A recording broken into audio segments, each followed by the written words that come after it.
അസ്സലാമു അലൈക്കും. പുതിയ വീഡിയോയിലേക്ക് എല്ലാവർക്കും സ്വാഗതം. നോമ്പ് ഈ പ്രാവശ്യത്തെ റംസാൻ വീഡിയോ ഞങ്ങൾ ചെയ്തിട്ടില്ല. കുറച്ച് തിരക്കുകളൊക്കെ ആയിരുന്നു. എന്നുവെച്ചാൽ എനിക്ക് ഡെയിലി മുട്ട സപ്ലൈക്ക് പോകേണ്ടി വന്നു. നല്ല ചൂടും പിന്നെ അപ്പോൾ നമുക്ക് വീട്ടിൽ നോമ്പ് തുറക്കാനൊക്കെ ആക്കണമല്ലോ. അപ്പോൾ അങ്ങനെ എനിക്ക് ടൈം കിട്ടാത്തതുകൊണ്ടാണ് വീഡിയോ ഒന്ന് ചെയ്യേണ്ടുന്നത്. അപ്പോൾ രാവിലെ ഞാൻ മുട്ട അത്താഴത്തിന് കഴിച്ചൊക്കെ ഭക്ഷണമൊക്കെ കഴിഞ്ഞ ശേഷം മുട്ടയിൽ പാക്ക് ചെയ്ത് വെച്ചിട്ട് പോകലാണ്. അപ്പോൾ പോകുന്നതിന് രാവിലെ 10 മണിക്ക് ഹനാനിത മുത്താറി പാലും നട്ട്സൊക്കെ പൊടിച്ചിട്ട് പിന്നെ കുറച്ച് ഓട്സ് ഇടും, ഉപ്പും പഞ്ചസാരയൊക്കെ ഇട്ടിട്ട് കാച്ചി കുറുക്ക് പോലെ ആക്കിയിട്ട് രാവിലെ കൊടുക്കാറുണ്ട്. അതാണ് രാവിലെ ഉറങ്ങി എണീച്ചപാട് ചായ ബിസ്ക്കറ്റ് അങ്ങനെ കൊടുക്കും. ചില സമയത്ത് ബിസ്ക്കറ്റ് കഴിക്കൂല, അത് ഓരോ ദിവസം ഓരോന്നായിരിക്കും. അപ്പം അതൊക്കെ കൊടുത്തതിന് ശേഷം പിന്നെ മോനെയും കൂട്ടിയിട്ടാണ് ഞാൻ മുട്ട സപ്ലൈക്ക് പോയിട്ട് വന്നപാട് പിന്നെ കറികൾ വെക്കുകയെന്ന്. ചെമ്മീനാണ് അന്നത്തെ ദിവസം കറി വെക്കുന്നത്. ഇത് ഫസ്റ്റത്തെ നോമ്പിൻ്റെ വീഡിയോ ആണ്. പിന്നെ അതിന് ശേഷം എനിക്ക് വീഡിയോ എടുക്കാനും ടൈം കിട്ടിയിട്ടില്ല, വീഡിയോ ചെയ്തിട്ടുമില്ല. എടുത്ത വീഡിയോ തന്നെ എഡിറ്റ് ചെയ്യാൻ പറ്റിയിട്ടില്ല. അതുകൊണ്ടാണ് പിന്നെ ഒന്ന് വീഡിയോ എടുക്കാണ്ട് തന്നെ നിന്നത്. ഫസ്റ്റത്തെ നോമ്പിൻ്റെ ദിവസമൊന്നും. അപ്പോൾ ചെമ്മീൻ കറി തേങ്ങ എല്ലാം അരച്ച് കറിയൊക്കെ വെച്ച് അതിന് ശേഷം ഞാൻ ആദ്യം കറിയാന്ന് വെക്കുക. എന്നാൽ പിന്നെ വേഗം ഒരു പണി വേഗം കഴിഞ്ഞ പോലെയാണ്. എന്നിട്ട് പിന്നെ ഞാൻ പത്തിരിക്ക് കുഴച്ച് പത്തിൽ ചൂടലായി. പിന്നെ അപ്പം ഞാൻ വിചാരിച്ചു ഇന്ന് വേഗം ഉണ്ടാക്കാൻ പറ്റുന്ന കടി ഉണ്ടാക്കാമെന്ന് വിചാരിച്ചു. അങ്ങനെ പത്തിരി ചുടാലായി, ഓടൊക്കെ വെച്ചിട്ടുണ്ട്. പിന്നെ പത്തിരിൻ്റെ ഇത് മാവൊക്കെ ഉരുട്ടിയിട്ട് ഒരു പ്ലേറ്റിലെടുത്ത് വെച്ചിട്ടുണ്ട്. പ്രസ്സിൽ പരുത്താണ്. അങ്ങനെ നല്ല നൈസ് പത്തിരിയൊക്കെ റെഡിയായി കഴിഞ്ഞു. അതിന് ശേഷം ഇന്ന് കാടമുട്ട പൊരിച്ചതും പഴം വാട്ടിയതും ആക്കാമെന്ന് വിചാരിച്ചു. അതാവുമ്പോൾ വേഗം നമുക്ക് പണി തീരുകയും ചെയ്യും. അതുമല്ല വീട്ടിലെല്ലാവർക്കും ഇതൊക്കെ ഇഷ്ടമാണ്. അപ്പോൾ പിന്നെ ഇഷ്ടമില്ലാതെ അങ്ങ് ഇന്നത്തെ ദിവസം ആട്ടെന്ന് വിചാരിച്ചിട്ട് അങ്ങനെ ഫസ്റ്റ് ദിവസം നമ്മൾ അങ്ങനെയാണ് വറുക്കാൻ ഉണ്ടാക്കിയിരുന്നത്. അപ്പോൾ കാടമുട്ട ഫ്രൈ ആക്കുമ്പോൾ മുളക് കരിഞ്ഞു പോകാതിരിക്കാൻ ആദ്യം നമ്മൾ പാത്രം അടുപ്പത്ത് വെക്കുക, ഡെയിലി വെളിച്ചെണ്ണ ഒഴിച്ച് വെക്കുക. അപ്പം മുട്ട ആദ്യം തന്നെ പുഴുങ്ങിയിട്ട് തൊലിച്ച് വെക്കണം. അങ്ങനെ ചട്ടി നല്ലപോലെ ചൂടായി കഴിഞ്ഞാൽ പിന്നെ അത് തീ ഓഫ് ചെയ്തിട്ടാണ് മുളക് പൊടിയും മസാലപ്പൊടിയൊക്കെ ഇടേണ്ടത്. എന്നാൽ തീ ഓഫാക്കിയിട്ടുണ്ട് ഉണ്ടോ. അപ്പോൾ അതിന് ശേഷം കാശ്മീരി മുളക് പൊടി ഇട്ട് കൊടുത്തിട്ടുണ്ട്. പിന്നെ ഗരം മസാലപ്പൊടി ഇട്ട് കൊടുത്തു.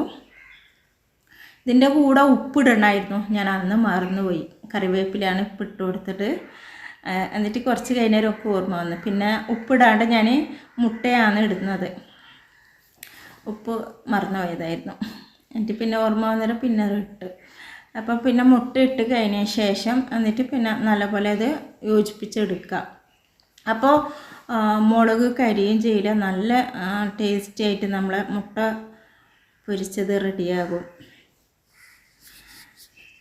അങ്ങനെ ഇതാ ഞാൻ ഇപ്പോഴാണ് എനിക്ക് ഓർമ്മ വന്നത്, അതാ ഇതിൽ ഞാൻ ഉപ്പിട്ടിട്ടില്ല എന്നുള്ളത്.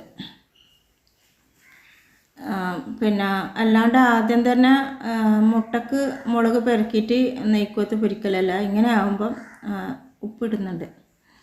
ഇങ്ങനെ ആകുമ്പോൾ മുളക് കരിഞ്ഞ് പോവുകയും ചെയ്യില്ല, നല്ല പോലെ ഫ്രൈ ആയി നല്ല ടേസ്റ്റി ആയിട്ടില്ല മുട്ട പൊരിച്ചത്. കാടമുട്ട ഫ്രൈ അടിപൊളിയായിട്ട് തട്ടുകടയിൽ നിന്നൊക്കെ കിട്ടുന്ന രീതിയിലുള്ള ഒരു ഫ്രൈ ആണ്. ഇതെല്ലാവരും ഉണ്ടാക്കിയില്ലെങ്കിൽ ഉണ്ടാക്കി നോക്കുക. കാടമുട്ട വാങ്ങാൻ പറ്റുന്നവരൊക്കെ വാങ്ങിയിട്ട് ഉണ്ടാക്കി നോക്കുക. അപ്പം അതിൻ്റെ കൂടെ ഞാൻ മല്ലി ഇലയും കൂടി ഉണ്ടെങ്കിൽ ഇടുക. എൻ്റെ കുറച്ച് ഉണ്ടായതുകൊണ്ട് ഞാൻ ഇട്ട്, അതും കൂടി ഇട്ട സൂപ്പറാണ് കഴിക്കാൻ.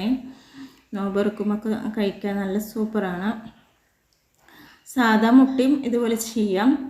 കാടമുട്ട ആകുമ്പം ഒരു കുഞ്ഞു നല്ല പിന്നെ കുട്ടികളൊക്കെ വേഗം എടുത്ത് തിന്നുകയും ചെയ്യും. കാണാനും നല്ല ടേസ്റ്റാണ്, കാണാനും നല്ല ഇതാണ്, പിന്നെ കഴിക്കാനും നല്ലതാണ്. പിന്നെ ഇതാ ഞാൻ പഴം വാട്ടുന്നുണ്ട്. പഴം വാട്ടുമ്പോൾ കുറച്ച് പച്ച വാട്ടല നല്ലത്, അല്ലെങ്കിൽ പഴുത്ത് കഴിഞ്ഞാൽ എണ്ണ പിടിക്കും. അപ്പം ഞാൻ നല്ല പച്ച ഇല്ല പഴം തന്നെയാണ് പഴം വാട്ടുന്നത്. എന്നിട്ടിത് കോരി എടുത്തിട്ട് പ്ലേറ്റിലിട്ട് കഴിഞ്ഞാൽ പഞ്ചസാരയും കൂടി ഒന്ന് വിതറി കൊടുക്കുക. അപ്പോൾ നല്ല ടേസ്റ്റാണ്. പിന്നെ പുറത്തൊക്കെ പോയിട്ട് വന്ന ചൂടല്ലേ, അപ്പോൾ എല്ലാം കൂടി ആകെ ക്ഷീണം പിടിച്ചിട്ടില്ല. അപ്പോൾ പിന്നെ ഇന്ന് വേഗം എളുപ്പത്തിലാകുന്ന കടിയാകട്ടെ എന്ന് വിചാരിച്ചിട്ടാണ് അങ്ങനെ ഞാനിത് തിരഞ്ഞെടുത്തത്. ചില സമയത്ത് അങ്ങനെ തന്നെ. പിന്നെ മൂത്ത മോന് പറയും വെറൈറ്റി ആക്ക്, അതാക്ക്. പിള്ളേർ പറയുമ്പോൾ നമ്മൾ ഓരോന്ന് ഉണ്ടാക്കുക അല്ലേ.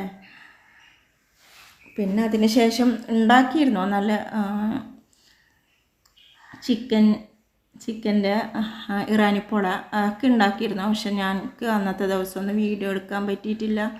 എല്ലാ ദിവസവും ഞാൻ പുറത്ത് പോയി വന്ന് നമുക്കൊന്നും വീഡിയോ എടുക്കാൻ പറ്റില്ല. ഇതപ്പോൾ നമ്മൾ നോമ്പുറക്കാനല്ല ഇതൊക്കെ എടുത്ത് വെച്ചിട്ടുണ്ട്, കാടമുട്ടയും പഴം. പിന്നെ ഫ്രൂട്ട് സലാഡ് ഉണ്ടാക്കും ഇതെന്തായാലും എപ്പോഴും.